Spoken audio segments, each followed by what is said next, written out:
together with our differences. Together we are bolder, braver, stronger.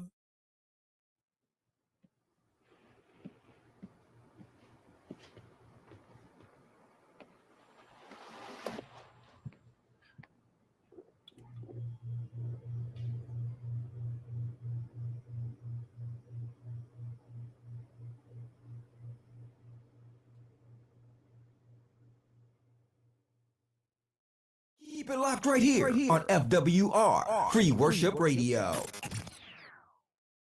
Welcome to Lyrics and Laughs with Lay Hughes, where each week we spotlight your favorite artists, some of the funniest comedians, feature the latest music, and have lots of fun doing it.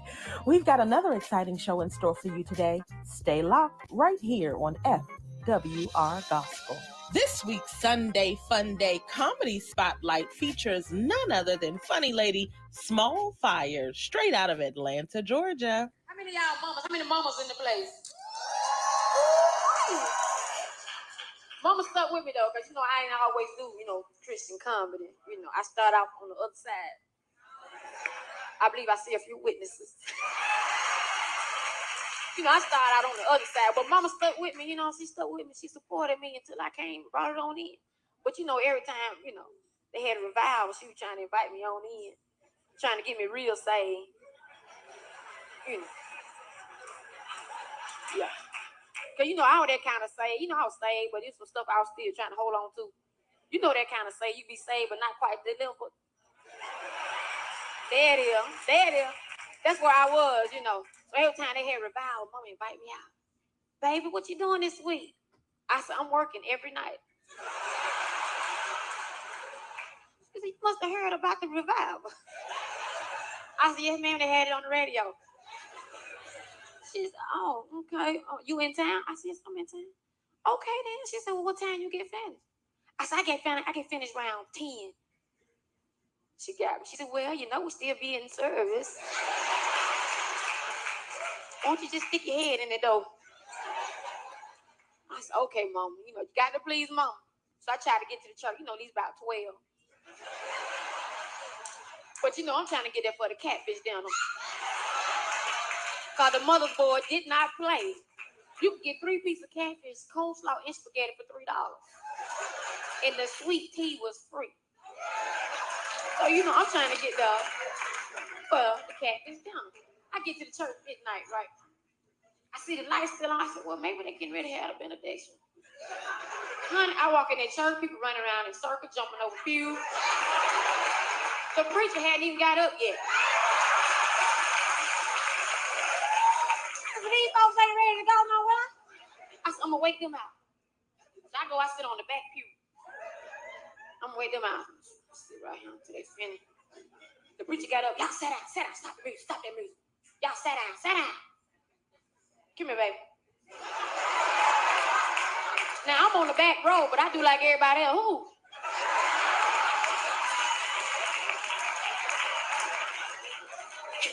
He said, you that just come here, daughter, come here. I'm walking down there, I'm like, Lord, have mercy.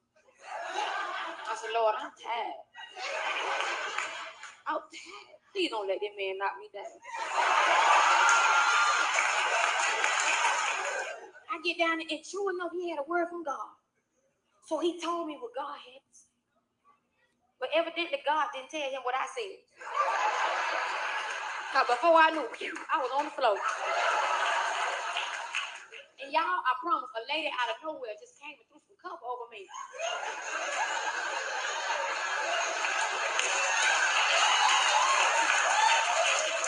I said, well, all right then, all right.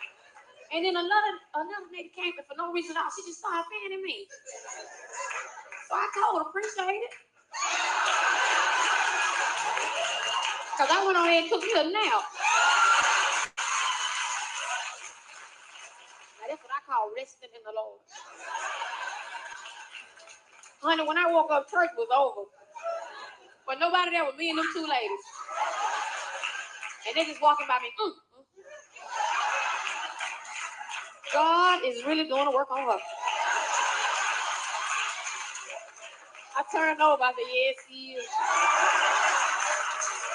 Y'all ever been shouting? I mean, you showed enough feeling the spirit. You ever been shouting?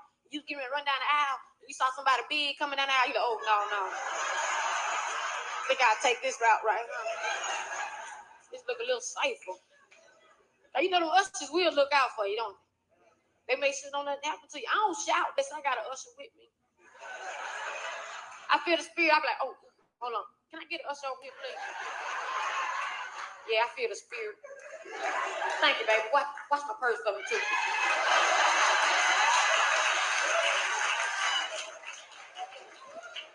Ushers gonna look out, boy. They will look out. Say, I'll crump. You know, I'll crump for Christ. So what I did, I got me a job at the church because I figured that would give me an incentive. What is it, baby? Yeah, that's it. A reason to be there on a regular basis.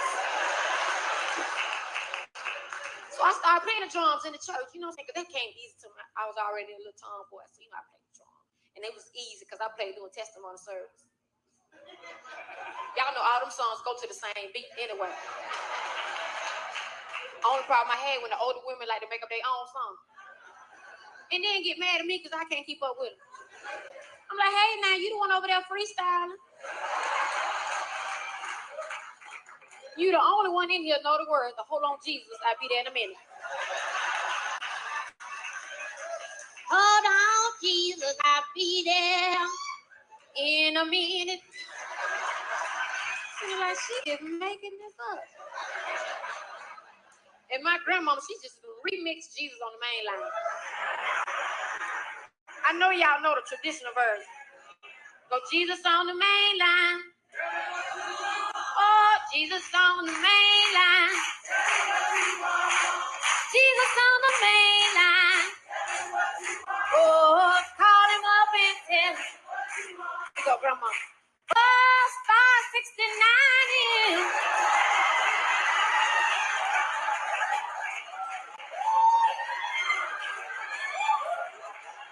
And then, you know, when they testified, they explained the song that they made up. She said, you know, Jesus might call you, but you might not be there.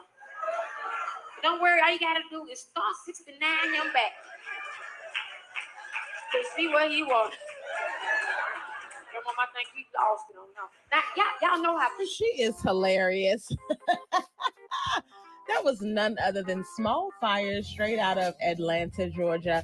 Up next is my interview with J'LaShawn Tillery-Williams. Stay tuned for more. All right, folks, I have the amazing privilege of having Mrs. J'LaShawn Tillery-Williams on the line with us today. Woo! Hoot, hoot, hoot, hoot, hoot. Before she shares, I want to give a little bit of background because I want to make sure you all know just how awesome it is that she's on the line and how amazing she is. She is a third-generation gospel vocalist.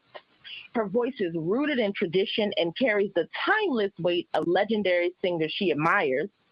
Her upbringing was filled with God's love and the love of music, and she credits her mother, an international gospel jazz recording artist, as well as her father, an R&B funk musician, for a lot of where her voice and spirituality is rooted in. Now, I know you done sang with everybody from Patti LaBelle, Karen Clark Sheard, Fred Hammond, Daryl Coley. You've been on Good Morning America, BET's Joyful Noise, Bobby Jones Gospel, The Word Network, all kinds of stage plays. You've been all over the world. I just want to say thank you for finding a few minutes to sit with little old me. Oh, Lord. Oh, Lord. No, it's no little old you. You are big time, and I'm so honored to be here to share with you. Thank you. Oh, my gosh. Well, with such an amazing background, J'LaShawn, if there was one thing you wish people knew about you but don't, what would that be? I think when people see me, they don't know that I'm really, really super, super shy. And I don't like a lot of attention at all. So, really? Yeah, Can you say more about that? It's a lot with that. I grew up shy, and I guess it just kind of worked into my adulthood. But I was very shy as a child. I would never really like to sing. I always hid behind people, things like that. So it kind of, spilled over into my adulthood. A lot of it was just not accepting who I was. Far as thinking that I could sing, I didn't think I could sing really that well. I didn't think that. I knew I had this grown voice. I knew I sound like my mom a lot, but I just didn't know how, as a child, to kind of put that into play, And so I kind of just hid. I hid a lot. So background is where I love background, and I'm a background singer by heart and just by experience. But it began off of just being shy and hiding. So. Wow. Well, thank you for sharing that. Couple things. I want to make sure folks know who your parents are. Would you mind sharing your mom's name, your dad's name? Because they were in the introduction. Yeah, absolutely. My mother, international gospel jazz singer, recording artist. She was just super huge in the DMV as well. Her name is Lois Tillery Moore. It was the last name, Lois Tillery Moore. And then my dad was John Tillery Sr. And of course, my brother, who I grew up, behind and, doing background and things like that as well, is John Tillery as well, who is also a gospel artist. Yes, legacy, just all up in your veins, your throat, your bones, just coming through, just singing and carrying on with all of that goodness. Yes, thank you so much. I wanted to make sure we spotlighted your amazing parents and, of course, your brother. You tapped into something. First, I want to give a shout out to all the introverts listening. Hello, introverts. Hey, man. Okay. For the folks that's listening, because I think what you said really resonates with so many folks who are listening and who can connect to that place of just like, I know I have a gift, but I prefer to be in the background. And I struggled with some things around my purpose for a long time. And where I settled was, I know I like to be in the background, but God is calling me to the front. Yes. How did that land on you? Can you speak to that a little bit? And you know what? When we get a little later in the show, I'll elaborate a little bit more as to how the music came along. But for me, my purpose, I was out over 40. I'll be honest, I was over 40 before I really started kind of saying, okay, God, I hear you. And it was actually Tamala Mann who shared a testimony that she was like a little over 40 before although people knew her through Kirk Franklin and all that stuff, but she kind of didn't tap into her solo thing and all of who she really became, as we know her today as Tamala Mann, because she was a little close to 40 or over 40. And when I heard that, I said, oh, Lord, look at me, And so I got to a point where I just really had to tell God, yes. Now, I ain't going to lie. That shot there, I fought. It was like I was kicking and screaming, and he was grabbing me by my hair or something. But he's like, "You gonna do this? You gonna do this?" But I struggled a lot. I really did. I struggled with standing in front of people. I did. But God is amazing because He said this one little thing that we've heard it all our lives. One step at a time, one step at a time. And you don't have to be perfect. I went through a period of being in a hiding place. I stayed in a hiding place, and because I always told God, condition my heart. If you're going to put me out there now, you're going to have to condition my heart that I'm not fazed by people. How they look at me when I'm standing up there. Because one thing about having a gift, and not just a gift, but an anointing on your life, is that you have to get past the facials. You got to get past. My mother always said, find a fixture in a room and stare at that. People think you're looking at them. So I had to learn to do that. But again, I was over 40 when I learned that. I love that. And thank you for giving out some trade secrets so folks know how to manage through the faces. Absolutely. Find you a fixture. Thank you. Look Yes, at them. honey. I love that. Well, I mean, you've been doing music so long. You've been in ministry so long. What is your motivation? It's in me. It's just in me. Some people talk about my stage presence, and they're like, "Oh my God, she'll just start moving. Like, as soon as the music downbeat, just boom. I get to, because it's in me, and I am such my mother's child, in so many ways. I was just sharing with someone earlier the little things that my mom shared with me, or I just watched her through my life, but it's my inspiration. It's just in me. The music, it's just a part of me. I think because being born to two musicians like that, I love all styles and genres of music. It really put me in a blessed, really, really blessed place, for my ears and how my heart connects to music. So, yeah, that's pretty much where it comes from. Wow. It's in me. That right there could preach by itself. Like, the show could be over and we just let that ride. It's in me. Right, and that's why I said, I recognize that you've been doing this a long time, and you've had huge inspirations with your parents. You mentioned your brother, and of course, your own path that you created. It's really interesting to still want to do it after facing, challenges and hardships, or whatever that looks like a long one's journey. So it's really empowering to hear that at the end of the day, we look inward for that. It's nothing outside of us, but it's what's in us that keeps us motivated and pushing. When you think of the goodness of Jesus, what memory flashes for you? I could go on and on. I'll say that, but when I think of the goodness of Jesus, I'll say this, and I know a lot of people probably listening can relate to this. I've had some deaths in my family. I'm a strong person naturally, but I experienced a death recently within the last year, which was my mother, and sorry to hear that.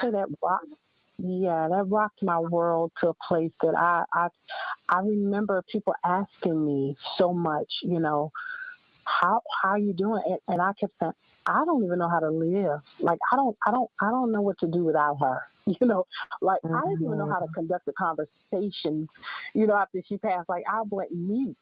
I like completely shut down. Like, my family didn't hear from me much. I just really, but when I think of the goodness of Jesus, my thoughts, once I moved past the pain and the reality is this, okay, God, now I need you more than ever. And so when I think of the goodness of Jesus, I thank him for rescuing me from the grips of grief. Jesus. Sometimes grief can have you stuck. And so instead of, I know people were reaching out to me, including family, everybody. I was so in God's face. I wasn't I remember telling somebody, I said, hey, it was never my intention to ignore you, whatever, but I was fighting. Fighting to be stuck. Grief can have you stuck. And so when I think of the goodness of Jesus, I think of his rescuing power during that time. It took me a long time, throughout the year, but I allowed God to take his time, and I took my time. What does that mean, to take your time? What did that look like for you? It's almost like if a human person is standing in front of you, I just fell in his arms. I just completely, my entire being fell into his arms. So I really couldn't be disappointed, or not disappointed, that's not the word, wary, in so many words, how it looked to everyone else. I had to get, when I say I needed God in every way, I needed him in every way. So I fell into him. That's what my year was like. From April to April, I fell deep into God. I fell into his arms. I was seeking his face every day. Like I was like nonstop. Like tears would flow, and I was like, "Speak to me, Lord. Just speak to me." I mean, it was just every day. And so I am finally, I'm not gonna lie, I'm finally at a peaceful state of knowing that she is with him. She's with the Lord, and you know, being raised in church, you know, all your life, a lot of times, you know, you already know, like my mama, listen, she was saved, honey, and I knew my mom was with the Lord. So it wasn't even about the scriptures and all that stuff at the time. It was just the natural, trying to get the natural to line up with the spiritual was what was tough. The natural was, you know, this person's not here. I talk to her 3,000 times a day, and I don't know how to do life without her, you know. So it became just making sure the natural, it took me to get the natural to line up with the spiritual. Yeah. Whew, that thing right there, that is a whole other conversation. It's a whole other show. It really is. Yeah. Right. And unpacking that process and really defining for yourself what that looks like. You know, I shared in a previous show that I lost my mom too recently, and the biggest thing for me was, to your point, like I understood mom was with the Lord and, you know, she's in a better place and all those good things. Yeah. But what I grieved were the lost, was the future that was lost, because I was looking forward to a future with her. And, you know, spending time with the grandkids and, you know, having her see me reach personal goals. And that's where I got stuck. When you talked about being stuck, I was stuck there like, wait, no. Yeah. She got to come back for this part right here. Right. right. and you know what? And it wasn't, and I kept telling God, I'm not trying to be selfish. I just wasn't being selfish, because I knew his healing, you know, I could never do the work that God does. You know, I took care of my mom. She lived in my home, you know, where I cared for her, but I could never heal her like God. And so I didn't want to be selfish, but I knew I understood what he was doing. I understood what he had to do. But, you know, it was just like you said, you think about all those things. And I struggled sometimes, you know, through that process where I was like, I promised her that, you know, I made her some promises. So I felt like my healing process was like layered, if that makes sense. It was like layered of, like, I had to unpack what my promises were. Like you said, those future things. She didn't see this yet, you know, and you know, so it was like layers of healing is what I called it. So layers that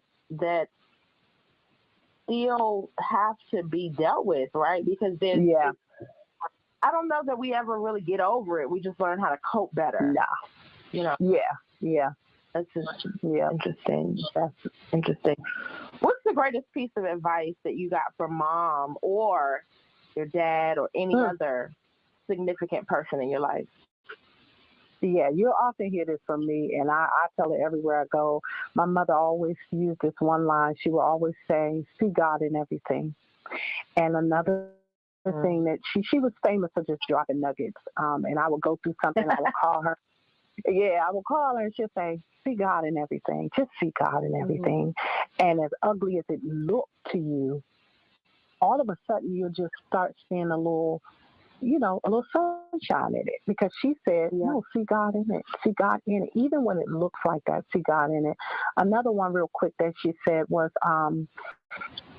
she would always say, you know, I would say, did I miss my opportunity with doing this? You know, and she said, no.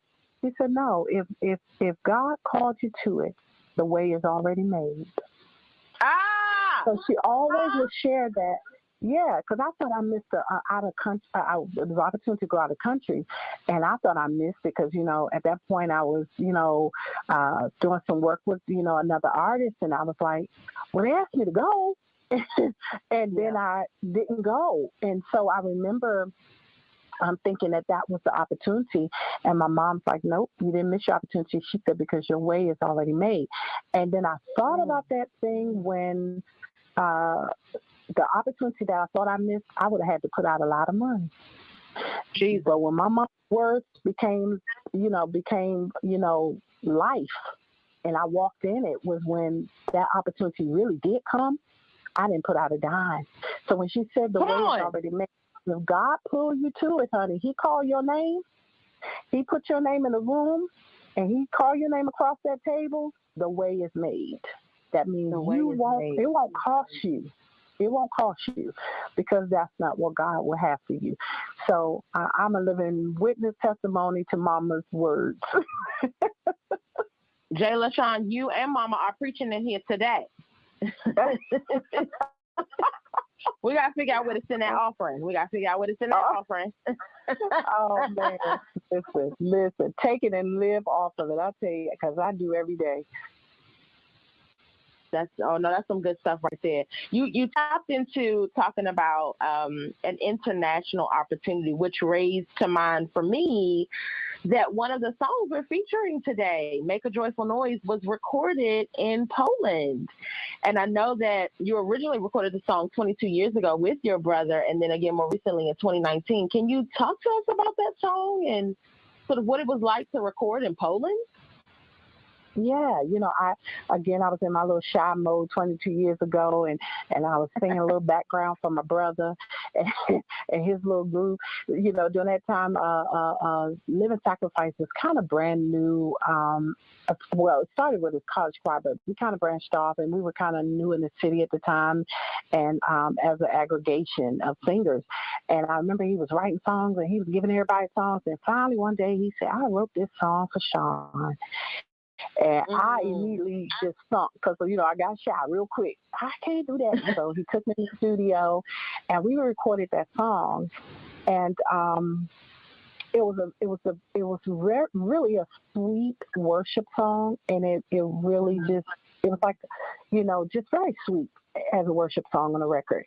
And so I remember in 2000 where Gospel Flavor, I think at that point they were, I don't know if you remember during that time where they were kind of review. Yeah, they used to review, the records, and like they would kind of tell people about projects that were out, and they would give a review. And that song, they reviewed the whole record, and I will never forget because I looked at this clip from that article where it said this particular song was "Make a Joyful Noise" was in memory lock for the writer, and I was like, oh my God. And so it kind of, it was a blessing because here was, I felt like I just did my little solo. I ain't had no behind it, and I was all shy and scared, and then to read that article and them to single out that song, I was overjoyed. But I got the opportunity to travel with my brother to Poland in 2019 twice, actually, that year. We did a workshop and a recording, and we went again and toured later on that summer. But during the recording, he pulled the song back out after 23 years, and he was like, we're going to do this, but this time it was an orchestra, and I remember tears rolling down my face when I started singing it during the last rehearsal, because it had come to light like, okay, God, there was a moment where God told me in 2016, he spoke to me and said, you need to put your voice into the earth. I didn't know how, I didn't know when, I didn't know what I was going to sing, but at that moment, that came back to me that your voice needed to be in the earth. And so we did that recording. Orchestra was beautiful. And we spent a week there preparing for that recording. And so I want to shout out my brother for an amazing song that I think is one of the sweetest worship songs. And when I listen to it, I really just take it as, a conversation almost, or just a moment with just me and God. So it's a beautiful worship song, and I hope your listeners enjoy it. I really do. Oh, I'm sure they will. And in fact, we're going to go ahead and play it right now. So, folks, join us in making a joyful noise. Here we are, J'LaShawn Williams Tillery with Make a Joyful Noise.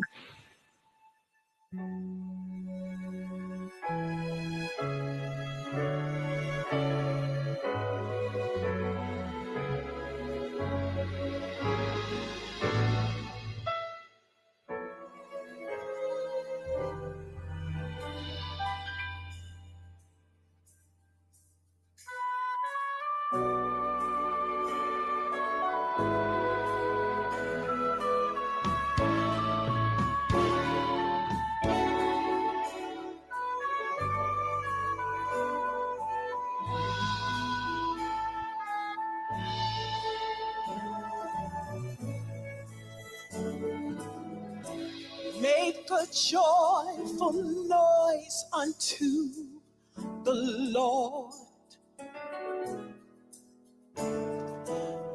Make a joyful noise unto the Lord. Serve the Lord with gladness. Come before him with a song. Oh, make a joyful noise unto the Lord. Make a joyful noise unto the Lord. Make a joyful noise unto the Lord. Serve the Lord. Come before him with a song. Oh, make a joyful noise unto the Lord. Enter into his gates with thanksgiving. Enter into his courts with the praise. Be thankful unto him and bless his holy name. Oh, make a joyful noise unto the Lord.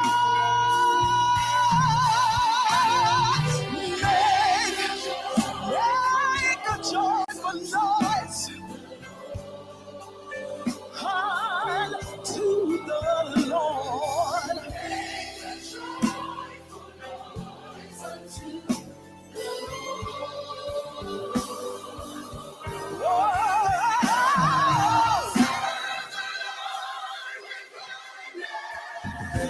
Come before him with a song.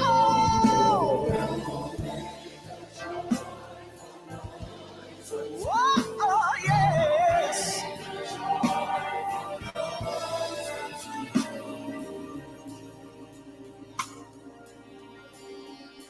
Make a joyful noise unto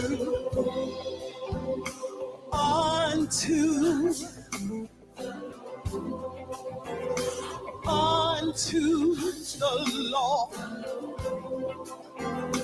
Unto the Lord.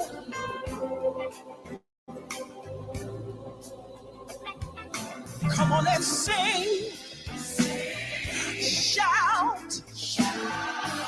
Come on and make a joyful noise. Everybody sing. Shout. Make a joyful noise. Sing of his love.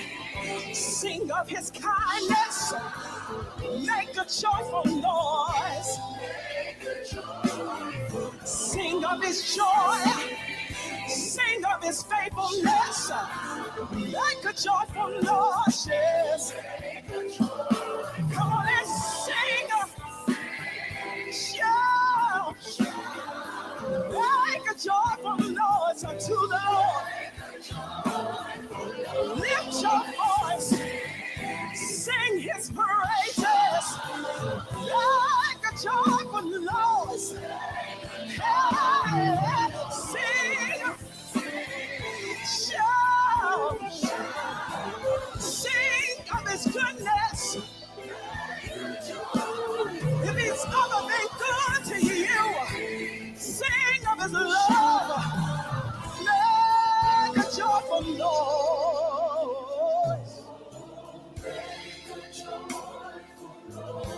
Make a joyful noise unto. Make a joyful noise unto the Lord. Oh yes.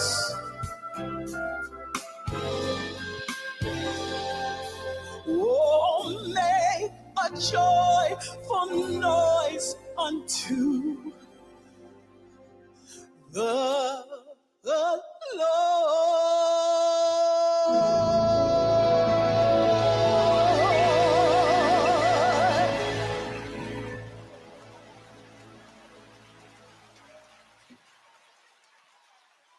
Yes, that was Make a Joyful Noise. Make a joyful noise. And yes, honey. Huh? Y'all don't want it. I know some of y'all have slipped off into worship lane. Come back. The interview not over. Come back.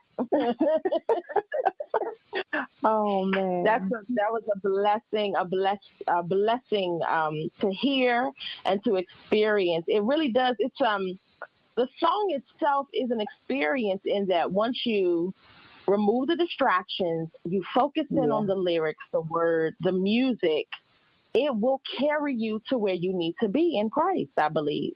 How did you feel listening to the song after you'd recorded it again? Initially, when I first, listened to it, of course, being hard on myself, I immediately started critiquing. With anything you do, you kind of looking at it like, okay, I could do that better. Okay. And then God just kind of, taps you on the shoulder and say, because it ain't for you. When I give you something to do, I have others in mind. I have a nation of people in mind for that to bless. So sometimes, you initially get distracted by yourself, all these things you want to make perfect, but God said, no, that's for who I want it for. And then eventually I started listening. And again, like you said just a minute ago, you got to drown out your own self. You got to drown out the noise in your mind, all that. And then all of a sudden you're like, ooh, that's powerful, or that's really, really amazing worship, or whatever. And then putting myself back into the room that day, it was just sweet worship. It really was. And the full orchestra. Come on here. Huh? Yes. yes. Won't God do it big for you? Yeah, won't he do it big for you? Yes, he will. Yes, every time. It was, and I really believe that. I love that. I love the fact that when we did it 22 years ago, we putting out, my brother's putting out money out of his own pocket, and this, and you do what you can do with the production and all of that, and then God just 22 years ago just upgrades this whole thing, and just makes it just an even more beautiful song. So yeah. Won't God do it? Yes, he will. Will make you make a joyful noise. Come on. Absolutely. I'm going to shift a little bit with my questions and ask you, what do you do on a day off when you're not in the studio, not recording? What do you do? Honey, I got a 9 to 5. There are no days off for me. Listen, The truth just fall. You better tell it. A 9 to 5. Now, listen, I go to work every day. And I listen. I love what I do. I love my job. I love opportunities that God gives me to travel, to sing, to step outside of the workforce and minister. But yes, Sister J'LaShawn has a 9 to 5. That's my secular gig. I call it my secular gig. That's my 9 to 5, and I tell people all the time, when I do other interviews, I ain't leaving my 9 to 5 job till the Lord set it up that way, But I am, and I'm grateful for my job. I really am. I love going to work every day. I am in the healthcare field, and I do love what I do. I do. So no days off. No days off. Okay, I was like, you made that very clear.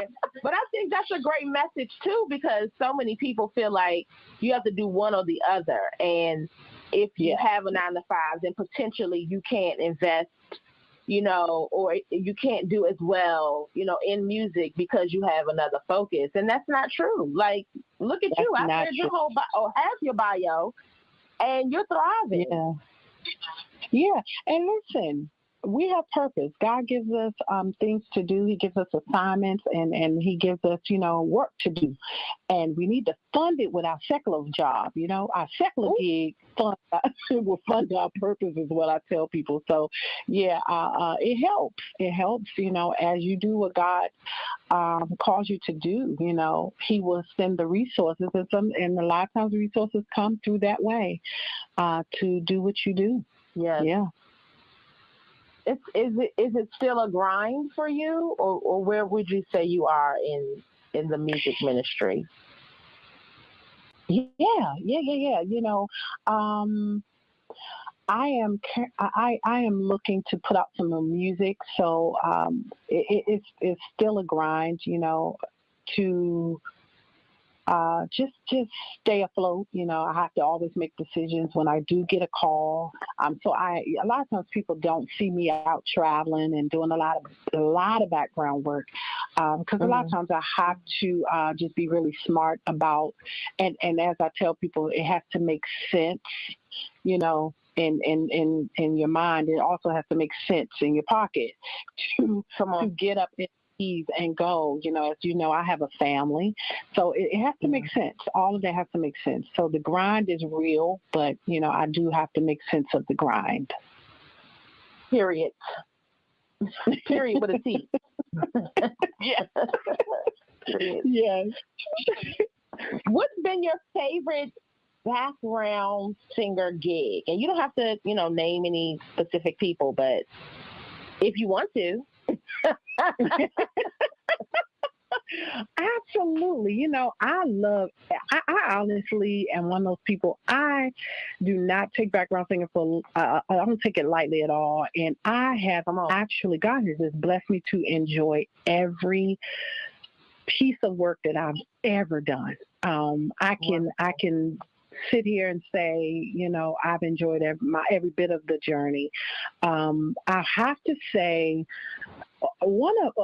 all of them are wonderful experiences, but my one experience I would just highlight today is, I'll say two. Of course, Good Morning America, as you mentioned, with Patti LaBelle. I enjoyed that so much. That was such a great moment. Just one, and listen, people looking at the actual moment, I always look at how the artist, how they treat you, how that experience was overall as a package. I love the energy, and I love artists who are just personable and nice, and they make you feel like you're a part of the team. Even if it's one or two times you do it, they make you feel like you've been doing it for 20 years with them. That's Miss Patti LaBelle. Yeah, and then Mesa, who is a jazz artist, took me out on the road, and I did a couple shows with her.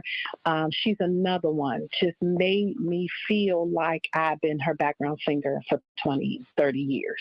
And that type of stuff for me means more than anything in this world.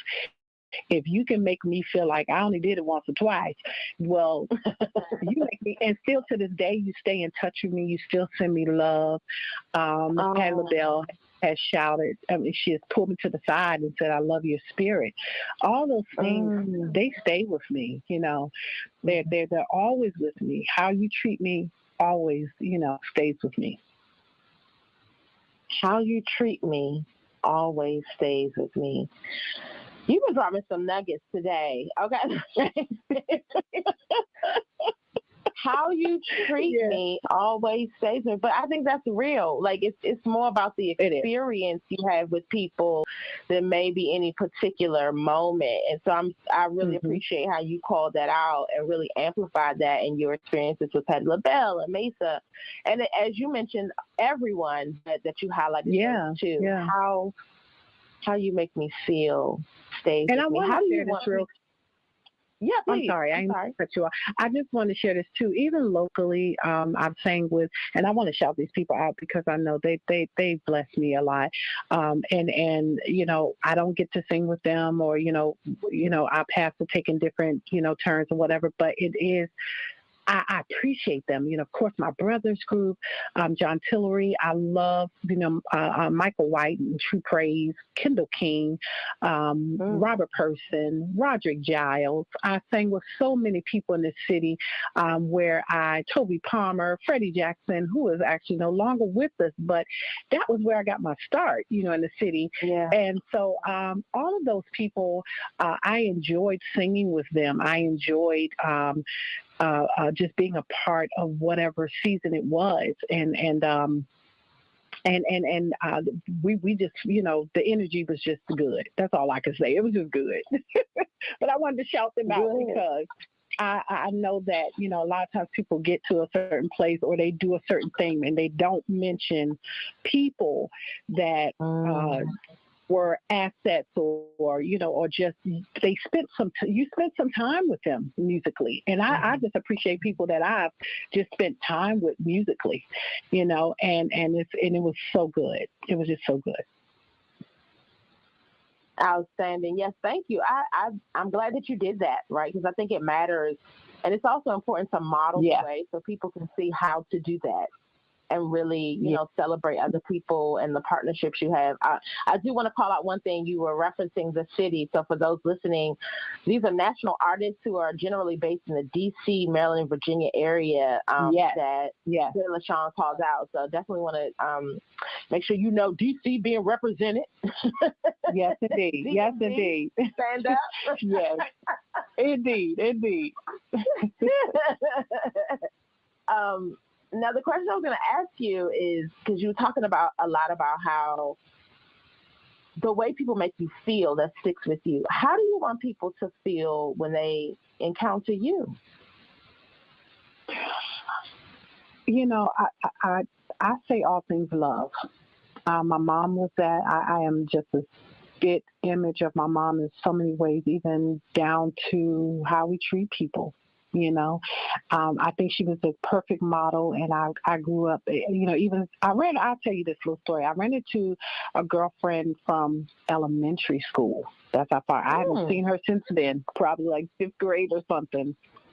And I was actually singing at a local place, Bethesda Jazz and Blues here, and she had a dance company that was actually there. She saw me, and of course, Facebook just keeps everybody in the loop of knowing what people look like today, anyway. And so she came to me, and somebody said. She wanted me. They said, somebody's looking for you. And so when I finally kind of met up with the person, it was like, she just went into this, like, fell in my arms. And this is like, this is just maybe about 3 years ago. And so I'm like, oh my God, like, I haven't seen this girl since 5th grade. And she said, your spirit is still the same. Oh, wow. stuck with me. I remember writing on Facebook about it because I said, man, you know, how much that blessed me. She was like, your spirit has always been very soft and very still, you know, very quiet, kind of to yourself. But yes, sweet, very sweet and still the same. And so that's what I want people to always know. I love to laugh. And, you know, I get a good laugh in. So most people that know me, they know that I love to encourage people. I love to laugh. I love people to feel good. I never want anyone, I don't care what I've gone through. I don't care what I'm going through at the moment. I never want anyone to feel like I've ever felt or feel. So I will go beyond to make them feel exceptionally good when they encounter me, no matter how I'm feeling. You know, at the moment, you know, I don't know, God just infuses me with a good energy and love. I mean, I don't think I run out of love, although I get tired and my body's tired. And I always want to be the encourager in the moment and in the room. But it's just natural. It's just natural. It's in you. It's in me, right. So it's just natural. And so with that being said, just being natural, then I think I don't have no choice. My mom used to call me the bleeding heart. And I would be like, that sounds so weird, you know? But she said, no. She said, no. And, you know, she had that look like, girl, you know, you just bleed for everybody. Like, you know, I'm soft-hearted for everyone. You know, and so that's what she said, girl, you just bleed for everybody, Lord have mercy, you know. But yeah, so if that's something, I would say, I just want them to feel loved. I do. Well, I can totally vouch for that because, you know, our phone conversation today is not the first encounter that I've had with you. I'm you know, blessed to have had a few encounters with you. And I will say, I don't think I've ever seen you angry or mad or upset or distraught. Like as you were talking, I was saying like, oh my gosh, that is so true. Like your focus on ensuring that everyone else has a positive, uplifting experience when they're around you and leave joyful and laughing and cutting up or whatever that looks like has been so consistent every time I've encountered you. And it's true. Like you could, who knows if you're having a bad day? We would never know. You don't show that. But you ensure that others are strengthened. Yeah. Now listen, let me put a disclaimer in right here. Let's put a punch right here. Listen, now I do not look. I don't have it all together now. I don't want nobody to take this interview and say, no, she's nope.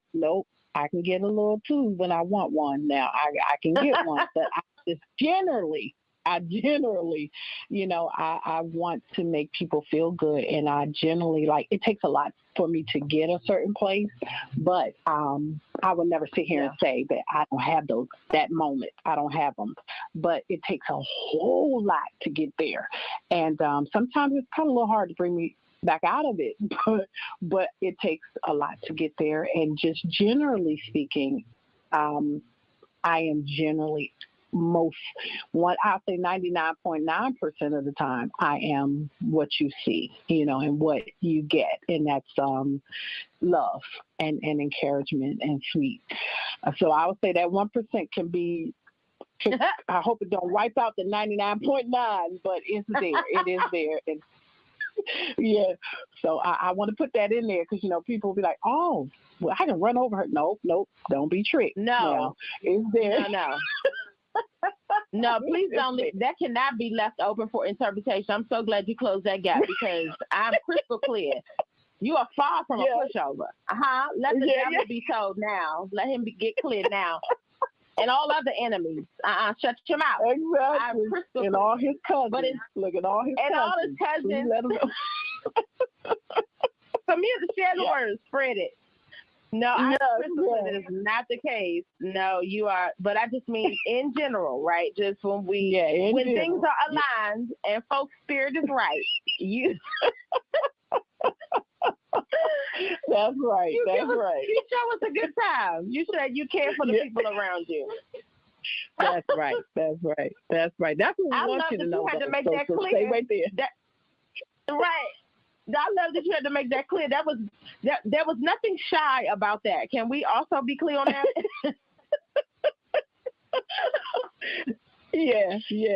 And listen, it always comes back to what's wrong with her? You know, when you turn tables like in the temple, people kind of act like, what's wrong with her? No, ain't nothing wrong with her. You done made her mad. So yeah. Generally speaking, we just gonna go with the generally speaking. That's the word for the day. Generally. Yeah. Right. Yeah. No guarantees, honey. Don't press the wrong button. Don't come here cutting up now. Yes, Simon said, look, Simon, red, green, yellow. Don't watch yourself. Watch it. Okay. Now we can add that to your bio. Okay. Yes. Absolutely. Oh my gosh. Let's talk about the other song that we're highlighting today, which is "He Won't Leave You," a Richard Smallwood classic that we're going to close out with shortly. Could you talk to us a little bit about what made you record that or do that over again for us? I think I mentioned earlier just where God spoke to me and told me put my voice in the earth. Of course, I fought, like I said, I kicked and screamed, but I asked God to condition me because this will be my first time stepping out into my solo spot, is what I guess I would say. Just that listen, just a little, that spot right there.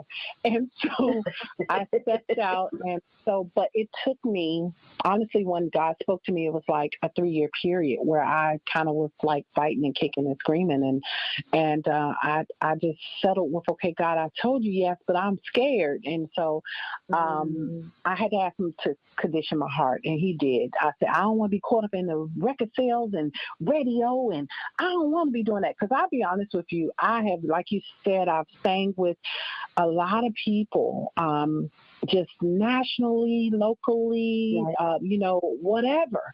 And I've watched people put out music, and I've watched how deflated they will become when, because you think everyone wants their stuff, think their stuff is good, and they want people to appreciate it and love it and support. It's the biggest word of the day, support. Right. And so I just didn't want to get caught up in that. I'll be honest with you, because I've watched from my mom and my dad's childhood, I've watched how people paid people with chicken dinners and whatever else, and you would be screaming, and your mom would come home hoarse, and she done did all her good work, and daddy would be out playing with all these artists, and then you turn around, he came home with nothing. So my brother, a whole lot, all my artist friends, I just watch people get deflated. So when I put out the record, I just was like, okay, God, I don't want to get caught up in none of that. But I just wanted to make sure I did the assignment. So what God gave me then was focus on the assignment and leave the outcome to me. So what I did was I said, okay, I went in, I said, God, send me the people. I didn't want to just call on people that I knew. I needed God to be through and through the assignment. So God pointed me in the direction of the producer. Of course, my husband, I want to shout him out, J'LaShawn. He executive produced, and Chris Davis out of Connecticut produced. I happened to say, okay, I'm going to find these singers. And so when I went to think about these singers, of course I know singers, so I got these people in my head, but that's not who God wanted. So I happened to go through Facebook one day, and there was a group of singers on Facebook from Connecticut. So I asked my producer, hey, you know them? Listen, do you think they would do the record? When I tell you yes, was on top of yes, was on top of yes. And come on, God. Yes, God, when I say he won't leave you, he gave me the assignment. And so even when it came down to the song, I actually recorded another song, but then God said this song. And so I went with this song because it was God's call. Yeah. And so, of course, this song was recorded by Richard Smallwood and the Smallwood Singers. So it was already beautifully written, and it was already beautifully sang by Miss Dottie Jones. Whoop, whoop, DC. Come on. Miss Dottie Jones sang the song beautifully. So one of the things that as artists, sometimes when we do songs, we try to redo songs. I can never do a song that's been done so beautifully. I can only just interpret it my way. And so during the time of pandemic, God gave it to me this way. And that's what I gave in the recording. And so I was blessed. I mean, when I say overjoyed, elated to sing this song and to just dedicate it to Mr. Richard Smallwood, dedicate it back to my city and to Miss Dottie Jones, I was just honored. And so that song became the song that it's funny how God will say, put your voice in the earth.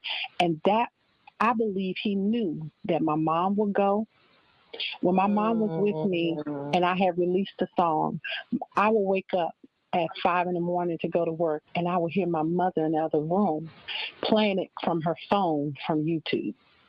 Wow. So, oh, my goodness. So God prepared me to put my voice in the earth because he knew that I would need that song, those lyrics, and my voice to minister back to me.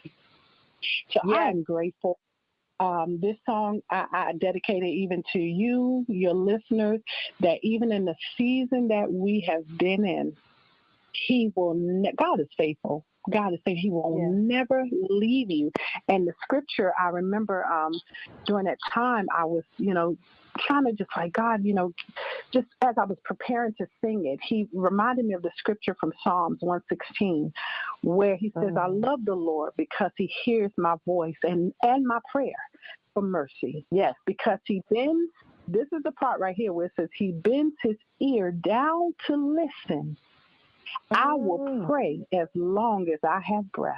And so I just said, God, and in my lyrics, I said, ad-lib rather, I would say, God, you incline your ears to my prayers.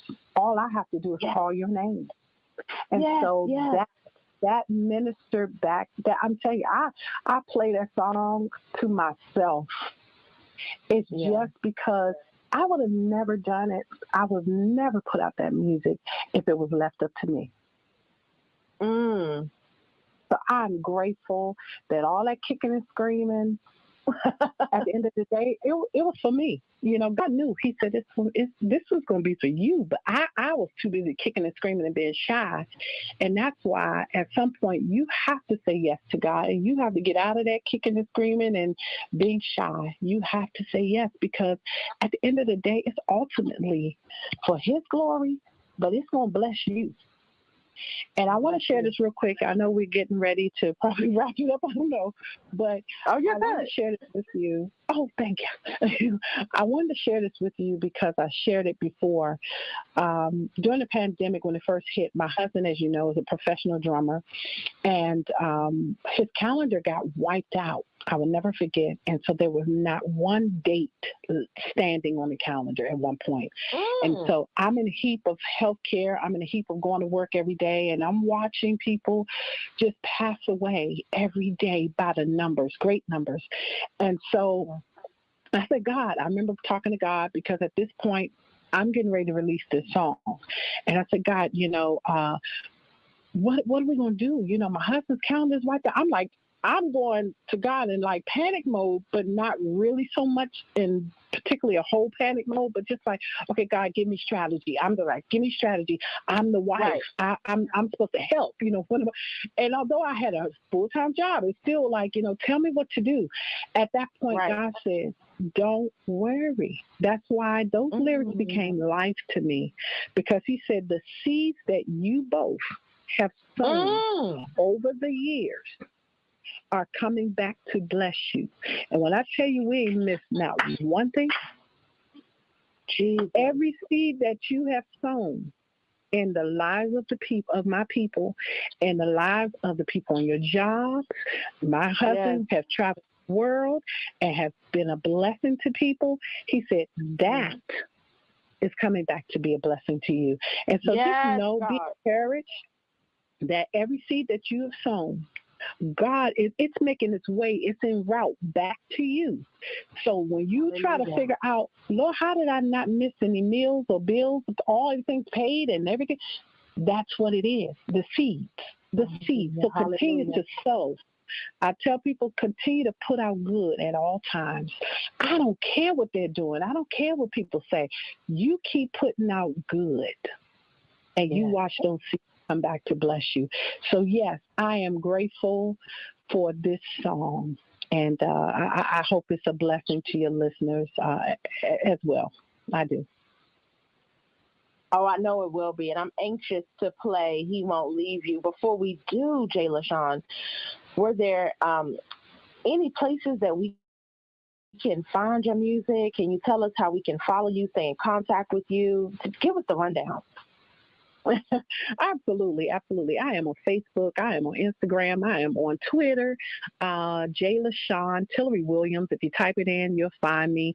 You can find my music on Amazon, Apple Music, all YouTube, wherever. It's actually everywhere. It's actually everywhere, and that's nobody but God. So I'm grateful, and thank you in advance for all of your support. Thank you for those who have already supported and charted the music, and it's been charted in different countries. I'm grateful. So yes, talk to me, write me, let me know what you think about it. Send me a little message. If you download it, take a little screenshot and let me know you got it. And like I said, I hope you're blessed. And with that said, we're going to go ahead and play He Won't Leave You. Thank you so much for being with us, J'LaShawn. We love you. God bless everyone. Love you too. Mwah. Bye-bye.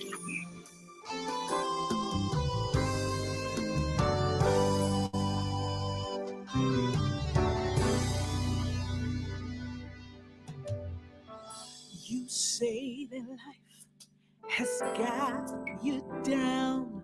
Don't worry.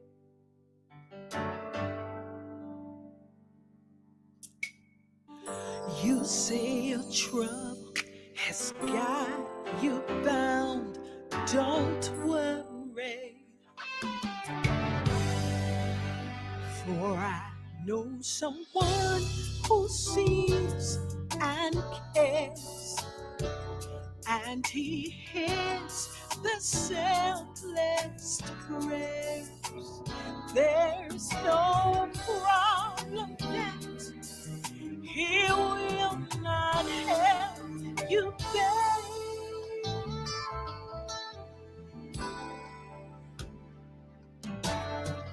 You say that your work is in vain. Don't worry.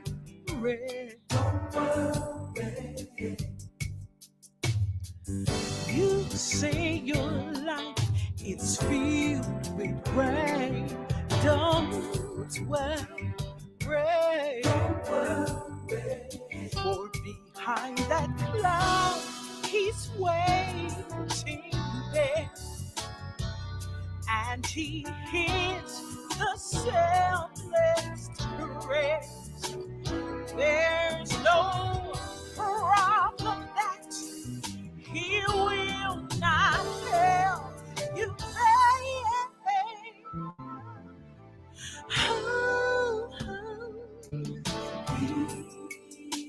He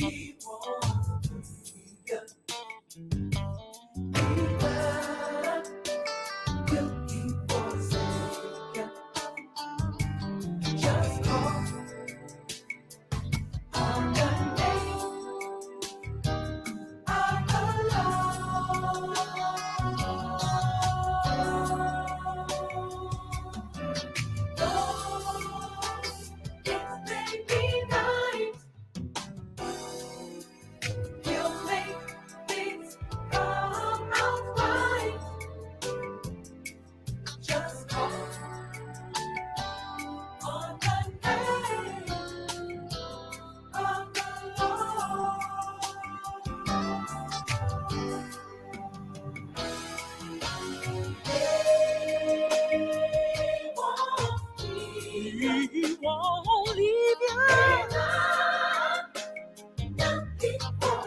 He won't forsake you. Hey.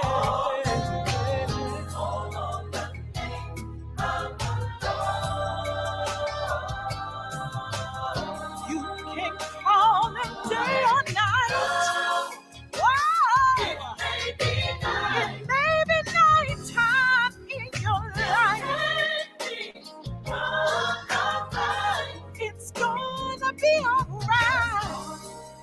Just call on the name.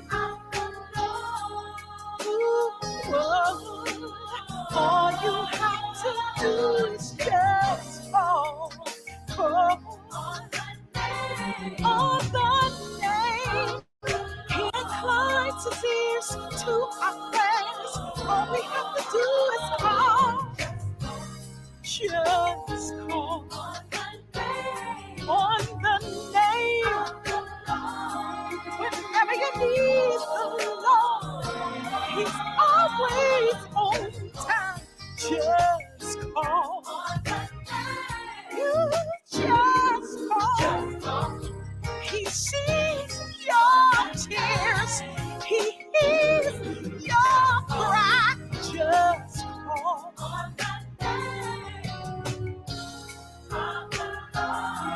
No matter where you are, He'll come and see about you. Because He loves you. He cares about you. He won't leave you. Just call on the name. Thanks for tuning in to another episode of Lyrics and Laughs with Lay Hughes. Meet me here each and every Sunday for more artist spotlights, great music, and plenty of laughs. Throughout the week, you can follow me on Instagram at Lyrics, Laughs, and Lay, or download the FWR Gospel app for endless music and inspiration. Remember, love conquers all. See you next week. It's the Word Spotlight on FWR.